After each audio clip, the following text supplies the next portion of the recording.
Hello दोस्तों, स्वागत है आप सभी का आज के इस नए वीडियो में। तो आज के इस वीडियो में जो है मैं आप लोगों को शब्द विचार से रिलेटेड कंप्लीट ऑब्जेक्टिव का प्रैक्टिस करवाने वाला हूं, वो भी कॉन्सेप्ट के साथ। तो आप लोग वीडियो को अंत तक ज़रूर देखिएगा, उसके बाद मुझे बताइएगा जो क्या आप लोगों को वास्तव में कॉन्सेप्ट क्लियर हुआ कि नहीं और कॉन्सेप्ट के साथ जो है ऑब्जेक्टिव प्रैक्टिस किए कि नहीं। तो इससे पहले मैं बता दूँ आप लोगों को, जो शब्द विचार के बारे में कंप्लीट अगर कॉन्सेप्ट जानना है तो इससे पहले मैंने आप लोगों को बताया है शब्द विचार के बारे में, जिसका परिभाषा और उदाहरण सहित काफ़ी अच्छे से डिटेल में बताया है। तो अगर आप लोग वो वीडियो नहीं देखें तो चैनल पे जाइए, वहाँ पे प्लेलिस्ट बना हुआ है, वहाँ से आप लोग आसानी से टॉपिक बाय टॉपिक देख सकते हैं और वहाँ से अपना सारा कॉन्सेप्ट क्लियर कर सकते हैं। क्योंकि जब तक आप लोगों का कॉन्सेप्ट क्लियर नहीं होगा तब तक आप ऑब्जेक्टिव रट नहीं सकते हैं। कॉन्सेप्ट क्लियर रहेगा तो ऑब्जेक्टिव जो है ऑटोमेटिक आप लगा लीजिएगा, ठीक है। तो अगर आप लोग नहीं देखें परिभाषा वाला वीडियो तो आप लोगों से निवेदन रहेगा जो पहले परिभाषा वाला वीडियो देख लीजिए, उसके बाद मुझे बताइए जो क्या ऑब्जेक्टिव ऐसे ही बन जा रहा है या नहीं, ठीक है। तो चलिए हम शुरू करते हैं। तो पहला हमारा जो क्वेश्चन है ये है, जो किसी भाषा के मूल शब्द को क्या कहते हैं। तो किसी भाषा के जो मूल शब्द होते हैं उसको बोला जाता है तत्सम शब्द। तो ऑप्शन नंबर ए इसका करेक्ट आंसर हो जाएगा। दूसरा क्वेश्चन है, जो सौ शब्द का तत्सम रूप क्या है। तो सौ पता होगा आप लोगों को, जो हम लोग हिंदी में लिखते हैं सौ, संस्कृत में उसको बोला जाता है सत्य। तो संस्कृत के मूल शब्द को वास्तव में तत्सम कहा जाता है, तो सौ का हो जाएगा सत्य। तो ऑप्शन नंबर डी इसका करेक्ट आंसर हो जाएगा। नेक्स्ट तीसरा क्वेश्चन बोला जा रहा है, जो निम्नलिखित में से कौन सा शब्द विदेशी शब्द है। तो विदेशी शब्द क्या होगा, देखिए क्षीर और अश्व ये दोनों जो है ये संस्कृत का शब्द है। तो जो भी शब्द आपको संस्कृत का लगे उसको डायरेक्ट लगा दीजिएगा तत्सम।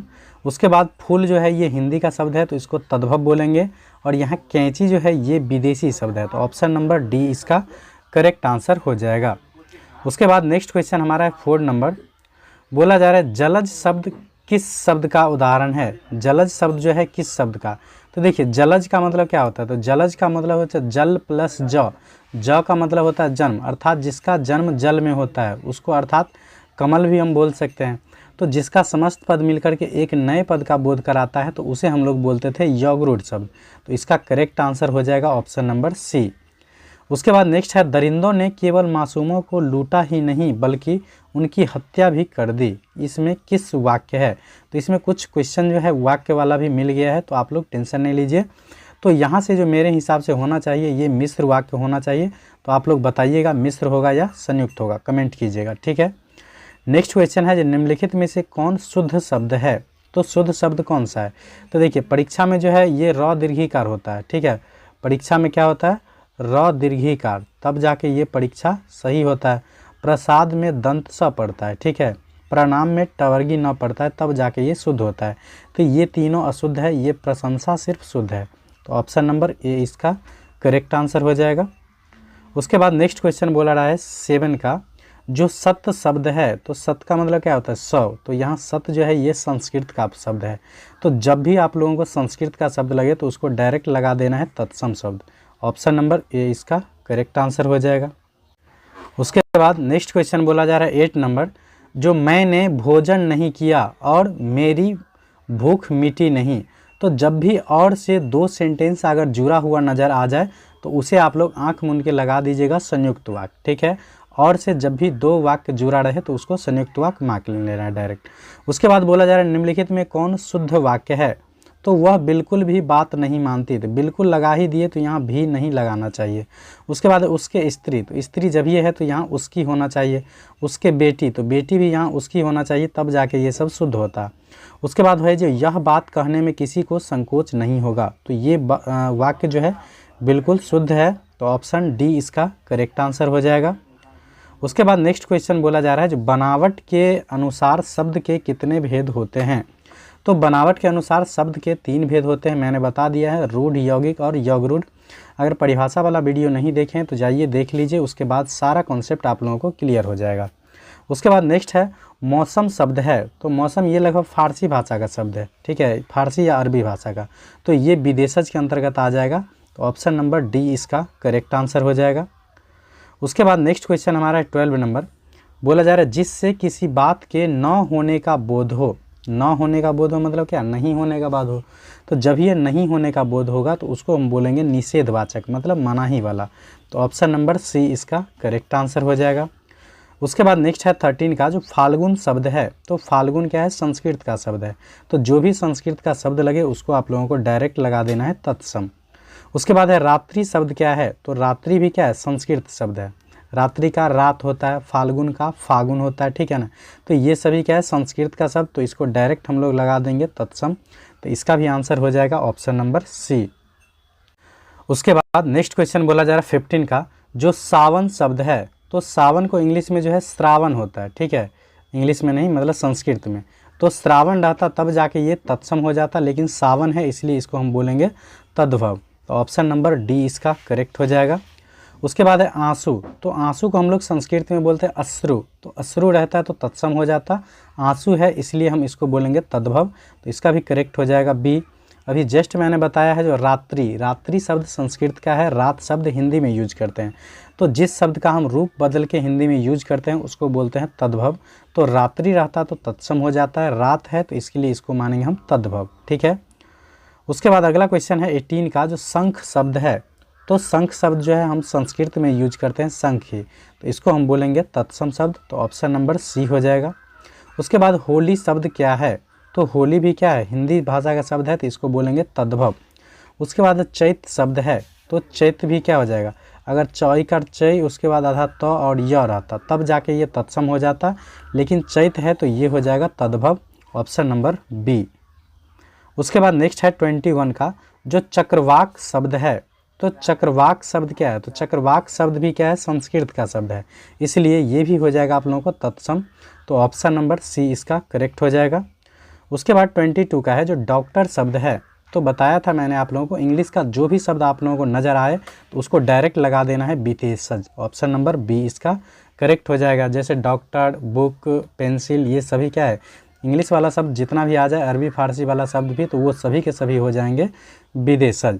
उसके बाद विकास या उद्गम की दृष्टि से जो है शब्द के कितने भेद होते हैं।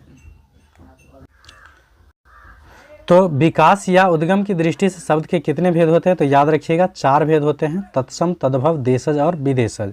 उसके बाद व्युत्पत्ति की दृष्टि से शब्द के कितने भेद होते हैं। तो व्युत्पत्ति की दृष्टि से शब्द के 3 भेद होते हैं, रूढ़, यौगिक और यौगरूढ़, ठीक है। उसके बाद नेक्स्ट क्वेश्चन बोला जा रहा है, जो रूपांतर की दृष्टि से शब्द के कितने भेद होते हैं। तो रूपांतर की दृष्टि से जो है शब्द के 2 भेद होते हैं, एक होता है विकारी और दूसरा होता है अविकारी।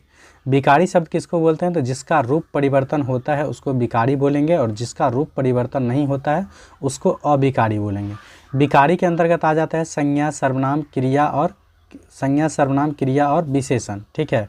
उसके बाद वाला में बाकी में आ जाता है क्रिया, विशेषण, संबंधवाचक, समुच्चयवाचक और विस्मयादि बोधक।